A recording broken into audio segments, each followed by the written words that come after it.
Hey, this is Meridith Elliott Powell, and I hope you are up bright and early this morning and ready to go because it is my favorite time of the week. We are a little early this morning with Sales Logic, but that is because Mark Hunter and I are slammed with appointments all day, but we didn't want to miss an episode of this important show where we dive into the strategies, discuss the steps, everything that you need to know to do well, sell more effectively. Good morning, Mark. Good morning. And if we're starting an hour early, it means we're busy, and that's a good thing. So, hey, no complaints from here.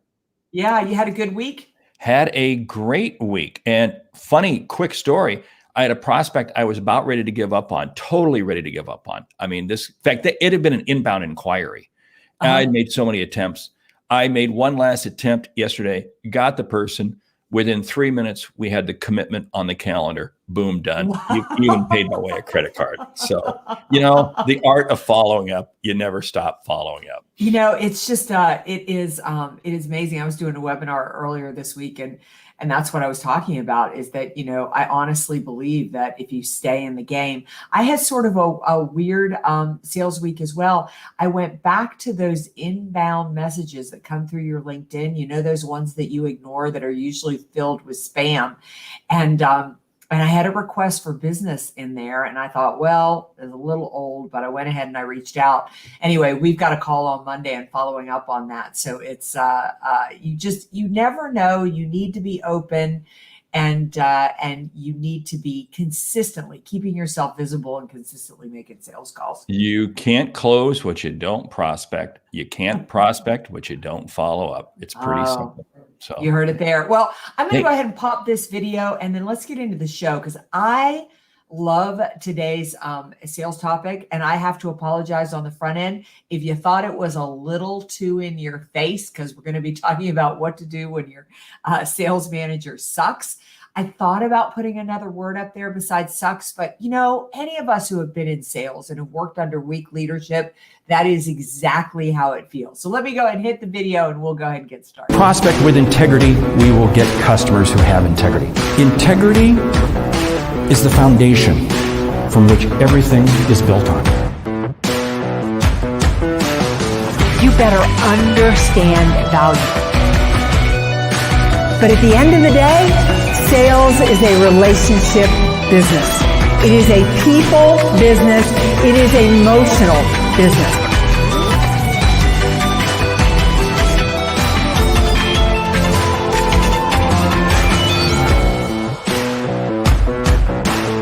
This is Sales Logic. All right, this is Sales Logic, the show where we discuss the most important things, the most innovative happenings when it comes to sales. This is the way that the show works. Every week we come to you on Saturday morning, usually at 9 Eastern, but like I said, we're both off selling today, so we're starting a little bit early. We've got a hot topic we're going to discuss. Then we take a question from the audience, which is my favorite part of the show. We discuss a relevant book, something you should be reading to expand your mind and make you even more effective at sales. And just to ensure you get return on investment, you leave with a lightning round. Those things that you should apply to your sales strategy, your business right away. I'm here with my co-host this morning, Mark Hunter. Good morning, Mark. Good morning. And yes, the topic is one that is going to bite people pretty hard. Let's jump right into it. Let me share with you the topic, then I'm going to jump into the question, and the question is going to tie right back into the topic. The topic is strategies for getting the sales leadership you need. And you know what? I'm going to share with you a story I had of a manager I had when I was working East Tennessee. Yes, close to your neck of the woods. Yeah, very close to my neck of the woods. I hate it. Kind of rough, huh? Kind of rough. But anyway, hey, before we do that, let's jump into the question. Earlier this week, you and I had a chance to kind of do a live stream talking about our master our program where we want you to become engaged with us in a monthly program in a mastermind group. And we were talking about that. And we had a gentleman who was on it, Joseph. He asked a question. So here's the question. How can we effectively align sales and marketing teams for productive results, especially where the sales team obviously earns more commissions than the marketing people? Yeah, I love this question. I think it's a tough question if the salespeople are on one goal and the marketing people are on another goal. And something you need to look at first is changing your structure. You need to have them working towards the same goal, held to the same accountability. And I would open my mind to the possibility of both being able to earn commission.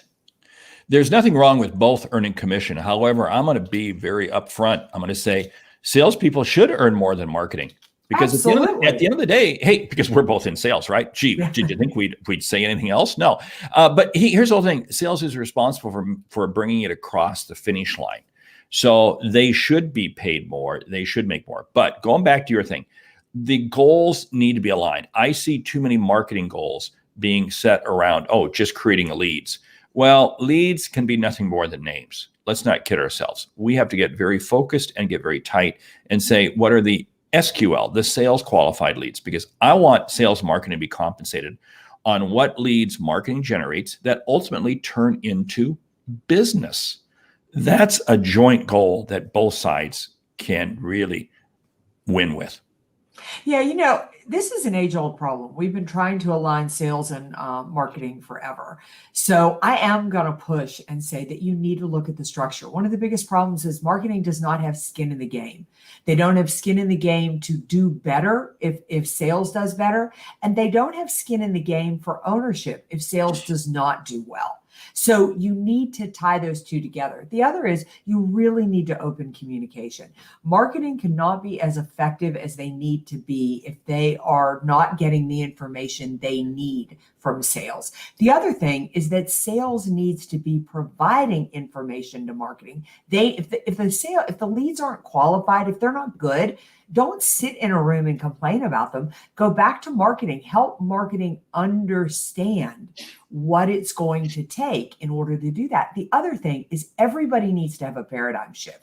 If you are a salesperson that believes you don't need marketing, you are living in the dark ages, because you can't do it today without somebody raising your visibility, without somebody building your reputation and warming up the marketplace for you. You may still be able to sell some, but you are making this so much more complicated than it has to be. You're making it so much more. And you have to understand the two roles. Marketing is about educating and creating awareness. Mm-hmm. Sales is about creating the relationship and closing the sale. And the two, very much, to use a military term, you might say that marketing is more the Air Force and sales is more the ground troops. That is really the way you have to look at it. I always encourage marketing people. I was on the phone yesterday with a VP of marketing of a company, and I asked him, when was the last time your people were out in the field? Because their salespeople are now out in the field. When was the last time your marketing people were out in the field with one of your salespeople? Yeah. You got to experience what they're walking through. And the same thing with sales. Sales, you need to sit in on the marketing strategy meetings. You need to be. This is why I'm a firm believer in the CRO position, the Chief Revenue Officer, which brings together marketing and sales. Yeah, I would also say that, another piece that you really need to understand is that marketing has one more role, and that is in sales follow-up. You heard Mark and I talking about that at the beginning of this show, but sales cycles are longer than they've ever been. And you think about the ground troops, to use Mark's analogy of sales. We want you in front of a customer as often as possible, because that's how we make money, is the more often you can get in front of a customer. So the tasks like creating the education and the awareness, and then the drip that it takes to remain visible, you need to let those go to marketing. So I would say another way to align them is clearly define the roles. I do this, you do this, and this is how we work together. And that brings up a key piece, because so many times a prospect may never materialize. So is it wise for the salesperson to continue to spend time on it? Sometimes it is, sometimes it isn't. But minimally, it can go back into the marketing funnel. And then marketing continues to work with it. And then it comes back over to sales. Again, this is the joint operation that sales and marketing have to have. Hey, why don't we jump into that question? Yeah, the topic. Oh, strategies for getting the sales leadership you need. Can I jump in first? Because this just really hit me. Let me I do just have to say one thing. Mark is saying this so politically correctly. He's saying strategies to get the sales leadership that you need. I say what to do when your sales manager sucks. Well, let me tell you something. I had a sales manager that sucked. I don't know if this was years ago, Knoxville, Tennessee. He was in Atlanta. I had Knoxville and all of East Tennessee, the Tri-City area, you know, the area, Chattanooga and all that. Yeah, stuff. sure. Anyway. And he believed if marketing wrote it, we should read it to the customer. Wow. He believed that every single word, every single piece of information that came out from marketing. So this ties back into that question really well. Wow. Every single piece of information, every piece of material, you should have time with your customer and you should be reading that word for word to the customer. Oh, let me tell you something. So how did you get around that?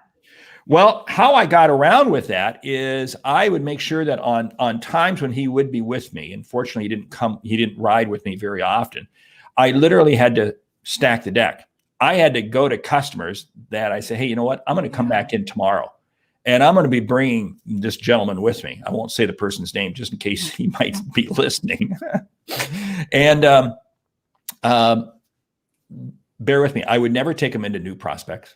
We'd always go into existing customers where I had a relationship with, because I couldn't trust him.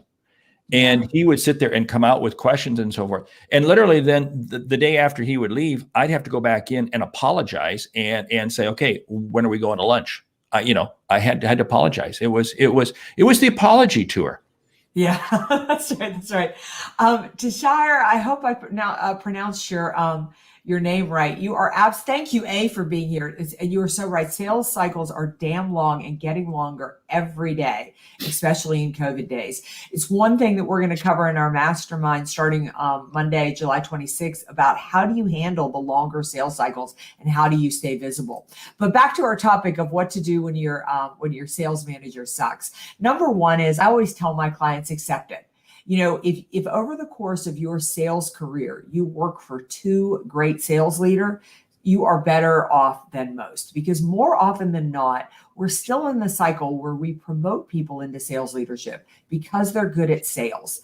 And that's like saying that a great basketball player would make a great basketball coach. It just doesn't work that way. So number one, accept it. Number two is you need to go find the sales leadership that you need and find it somewhere else. It may be in your company. It may be hiring your own coach. It may be going out and finding a mentor.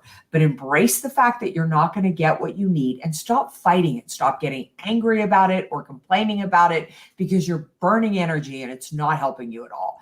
Next, go find the sales leadership you need. There is no rule out there that says that your guidance for sales direction needs to come from the person to whom you directly report. That is so spot on. This is where I say you've got to go create a mastermind group. That's why we encourage people to join the mastermind group you've got to surround yourself with peers who can help provide you with that peer leadership. Many times you can't change your sales leader. This was the gentleman I had who was my boss when I was in Knoxville. There was nothing I could do about it. I knew the situation was going to correct itself because either he'd get fired or I'd get promoted or something. And sure enough, it did. 2 years later, I'm working for who I felt was the absolute best manager, best sales leader I had ever had a chance to work for. In fact, I write about him in my book, A Mind for Sales. He was an individual who I would walk through a wall for. So I went from the absolute darkest situation to the absolute brightest situation. But during that time when I had this sales leader, I just had to remain calm, just chill it out. I knew it was going to impact some of my commission. I knew it. It was hurting my commission, but I'm playing a long game. And it was worth playing a long game because the company I was with, I believed in, and I believed in my career growth. Yeah. I would also say, I think that's such great advice. You know, the other thing I think that you need to do when you're struggling with a sales manager is you at least need to sit down and figure out what your expectations are. Really know clearly what this leader has to have from you. That's going to do the best. That's going to give you the best information you need to get as limited interference from this manager as possible. So I want to know, do you want a weekly report from me? Do you want me to check in? Do you want me to check in daily? Do you just want me to tell you what's in my pipeline and what you think is going to close? Make sure that you get the expectations, because if you can fill those expectations, you're going to create the space you need to make the sales calls you want to make, to find the leadership and development that you want. Bad sales leaders usually fall into one of two buckets. Number one, they micromanage the heck out of you when you don't need to be micromanaged, or they don't touch you with a 10-foot pole when you really could use some guidance or some support. So sit down and figure out what those expectations are, then fill those expectations, because you want to at least leave yourself in a good light with that sales leader. Yeah. Now, don't throw the baby out with the bathwater, because as much as you might think this sales leader you have, this sales manager you have isn't worth anything, there can be some absolute bright spots. There was something that this sales leader who I had out of Atlanta, who I couldn't stand, he did demonstrate one thing. I'll never forget when I took the territory. I moved there. I got promoted there from Oregon, and I'm taking the job, and the manager says there are no call records. This was before CRM systems. There's no files. This guy was so bad, there was no records. And and I was like taken back. Now, how in the world did this guy get promoted? How did this guy get promoted with no call records? Okay, now I figured it out later on. Here's what happened. This gentleman had such a bad impression of all of the accounts and all of the entire marketplace that his records were just full of there's no business, there's no business, there's no business. This new manager brought me in, and he said, if he gives me a clean slate, I won't have those same feelings. I won't have those same perceptions. And it's amazing, because I grew that territory significantly, very, very quickly, because I didn't have any of those perceptions. So there was something that I learned from that dark, poor manager. And that is how perception creates everything. I think that's so true. And I want to add on to that, the fact that even the worst of sales managers are not responsible for your lack of success. So own the fact that if you have great sales leadership, you're lucky. If you don't, you still have the ability to be successful. And that is on you as a salesperson. I could sit right here in my office and I can Google the answer to any question I have about how to make a better sales call, about how to build a follow-up system, about how to prospect correctly. So educating myself to be a better salesperson is not a problem. It's not a problem at all. So don't blame poor sales leadership for the situation you're in. Your results you own. It is so true, because I hear that all the time in phone calls. Well, I'd be more successful if I had a better boss. Excuse me, that is just a lame, cheap excuse. So anyway, hey, time is slipping by. We better jump into the book and the lightning round. But before we do that, we should talk about the mastermind, because the mastermind does kick off Monday. And it's still time, saleslogicpodcast.com. You got the URL up there on the screen. Do really encourage people. And even if you can't make it to Monday's session, we're going to record it. I'm working on materials. I haven't even shared it with you, Mayor. So I've got materials I'm working on for our sessions, and it's really going to be pretty impactful. And it's a great group of people we have in, but there's always room for you, and I want you to join. So saleslogicpodcast.com. So anyway, Mark, I just want to add with that is that it is a 6-month mastermind. We're going to meet once a month. We're going to shape your system to finish 2021 really strong, above your sales goal. Position yourself for strong growth in 2022. The best part of this is it is only $197, not $197 a month, $197 total. What were we thinking when we came up with that price? And I admit when we were debating price, I threw that out first. So go ahead and shoot me. It's okay, because the value is going to be far, far, far exceeding that. So anyway, that's true. Hey, the book. You picked the book. You introduced the book. Let's hear about it. So it is Chris Fuller Inspired Leadership. Chris is a really exceptional leadership consultant based out of Atlanta, Georgia, runs a very big organization. He put this book out about 6 months ago, and it is really the fundamentals. I thought it would be so good for this show today, because if you lead people, if you raise children, if you're just looking to lead yourself, these are really the proven path to remarkable results. Chris really hones in this book of what it takes to really tap into that intrinsic motivation in people, really make them want to lead, follow, and do things that they feel are out of their comfort zone.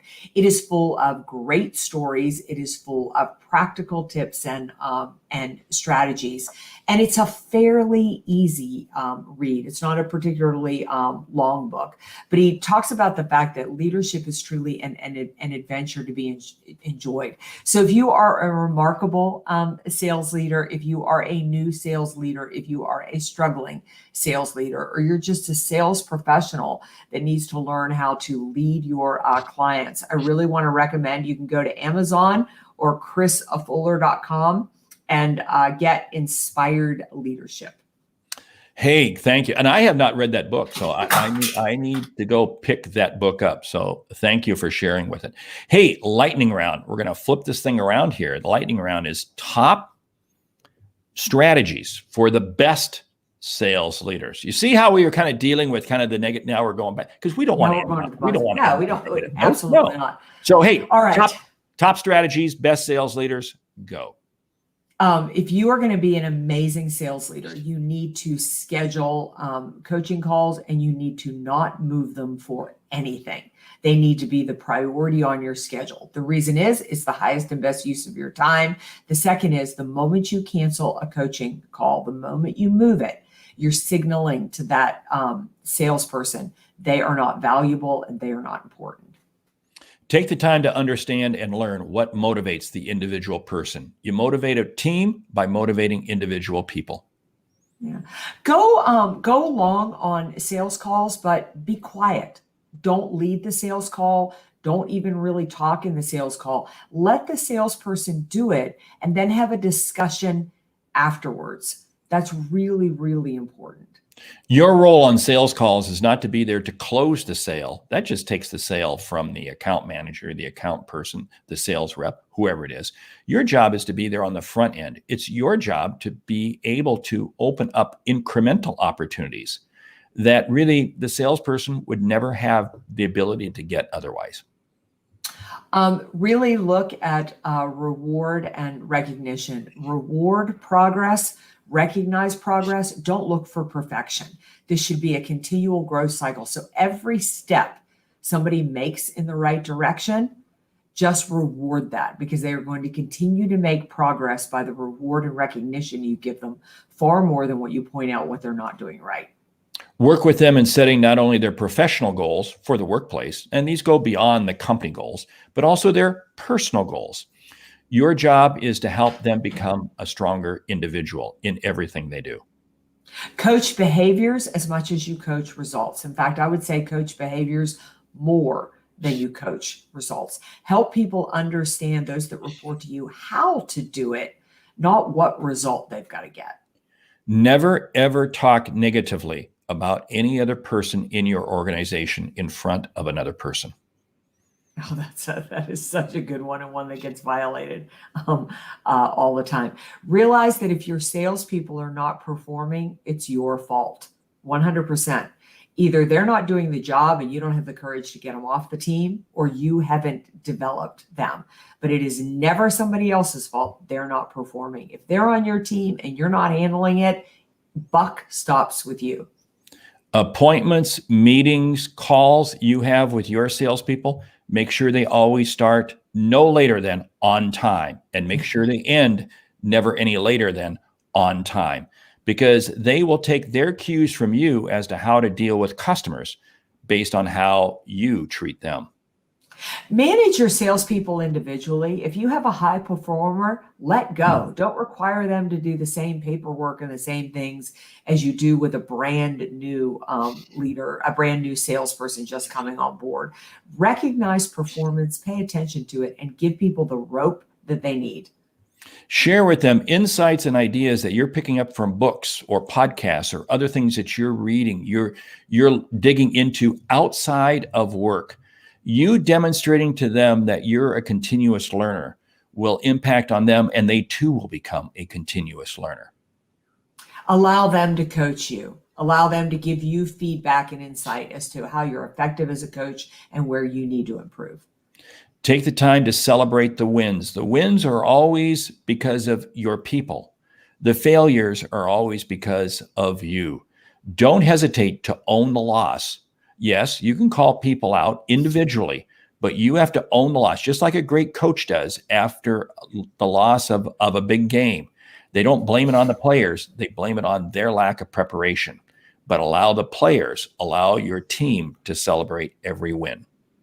All right, this is going to be my last one, and you've got one last one, Mark. My last one is take the lead with sales and marketing alignment. Be that figurehead for your team. Be that visual that says this is the right thing to do and this is the way to do it. Be really visible and own the alignment of sales and marketing and guide your team to make that change.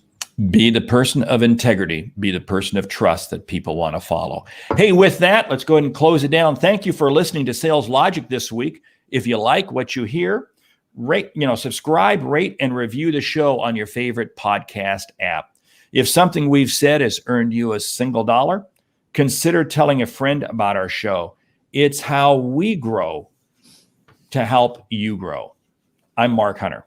And I'm Meridith Elliott Powell. Remember, when you sell with confidence and integrity, uncertainty suddenly becomes your competitive advantage. And the sale becomes logical. All right. We will see you next week right here, 9 o'clock Eastern. But I hope that you are going to join us on Monday at 2 o'clock Eastern for the kickoff of our mastermind. Just start at saleslogicpodcast.com. You'll find all the information there. This is one opportunity you do not want to miss. All right. We'll see you next week. Have a great week and an amazing time closing more sales.